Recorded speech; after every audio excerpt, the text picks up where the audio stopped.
Nous voici donc au cœur du musée Picasso. Alors nous sommes, vous le savez, à l'hôtel Salé. Il s'appelle l'hôtel Salé parce que son premier propriétaire en 1659 percevait tout simplement l'impôt sur le sel, la gabelle, d'où l'hôtel Salé. Et pour commencer cette visite, eh bien, je retrouve son président, Laurent Lebon. Merci beaucoup, Laurent Lebon, de nous accueillir.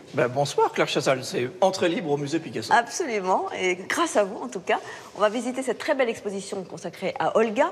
Mais d'abord, peut-être un premier mot sur le musée Picasso en lui-même. Dites-nous d'où proviennent les œuvres qu'abrite le musée. Le musée Picasso, c'est le musée national Picasso Paris.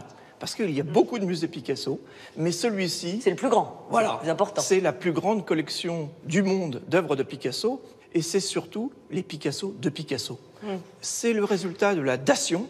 À la suite du décès de Picasso, la famille a décidé de faire ce geste incroyable, d'offrir des œuvres pour payer les impôts de succession. Ici, combien d'œuvres sont exposées à peu près? Alors la collection, c'est 6000 œuvres. C'est énorme.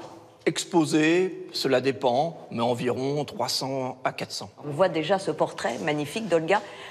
Pourquoi Olga et pourquoi maintenant? Aussi surprenant que cela paraisse, c'est la première expo sur la première femme de Picasso. Alors je précise, c'est la première épouse officielle. Bien sûr. Voilà. Peut-être d'autres femmes avant, mais il l'épouse. Voilà. Pourquoi aujourd'hui? Parce que c'est le centenaire de leur rencontre. 1917. 1917. Alors nous allons commencer ensemble, si vous le voulez bien, cette visite.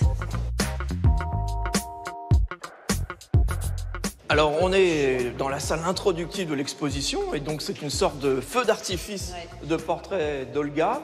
Mais je propose de regarder celui-ci qui est un peu mythique, et on voit justement Olga, empreinte de sérénité. De voir de tristesse qu'on aperçoit souvent ce fond de gravité dans son regard. Comme toujours avec Olga, il y a ces moments un peu de mélancolie. Évidemment, la passion amoureuse est à son zénith, puisqu'on date le portrait de 1918, juste un an après leur rencontre. C'est une admirable passionnée de musique, de danse, et qui va apporter à Picasso une sorte de confort intellectuel, mais plus que ça, c'est-à-dire, au fond, un moment de sa vie, j'allais dire, presque de béatitude.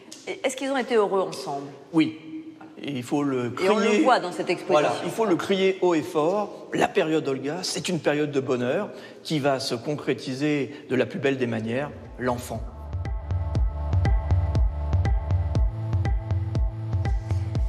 Donc au centre, au fond de ce couple, il y a l'enfant, Paolo.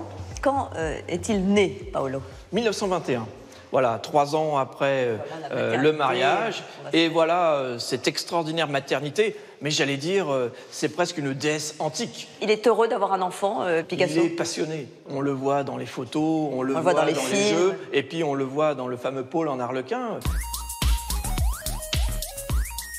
Paul, le fils aimé, le fils attendu, le fils adoré, le héros, empreint de sérénité. Je crois qu'on a là vraiment, bien sûr, un portrait d'un enfant par son père, mais surtout, je crois, l'idéal enfantin de toute l'histoire de l'art, peut-être un des tableaux les plus émouvants du XXe siècle.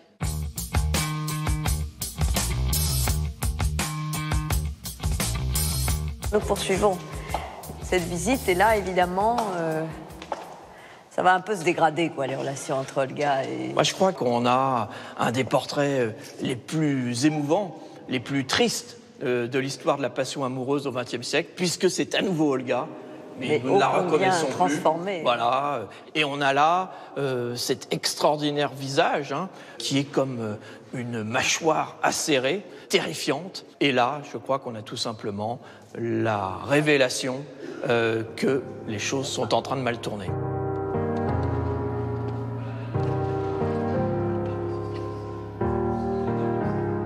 Cher Laurent Lebon, nous sommes là dans la salle du Minotaure, ou en tout cas de ces tableaux célèbres, peints dans les années 35-36. Oui, et là, on a cette extraordinaire figure de l'artiste qui porte cette dépouille, et évidemment, le masque.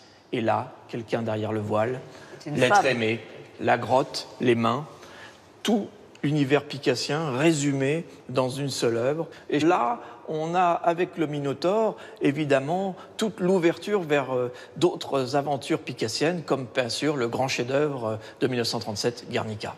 Et la transition est toute trouvée. Je vous remercie infiniment, Laurent Lebon, de nous avoir accueillis chez vous.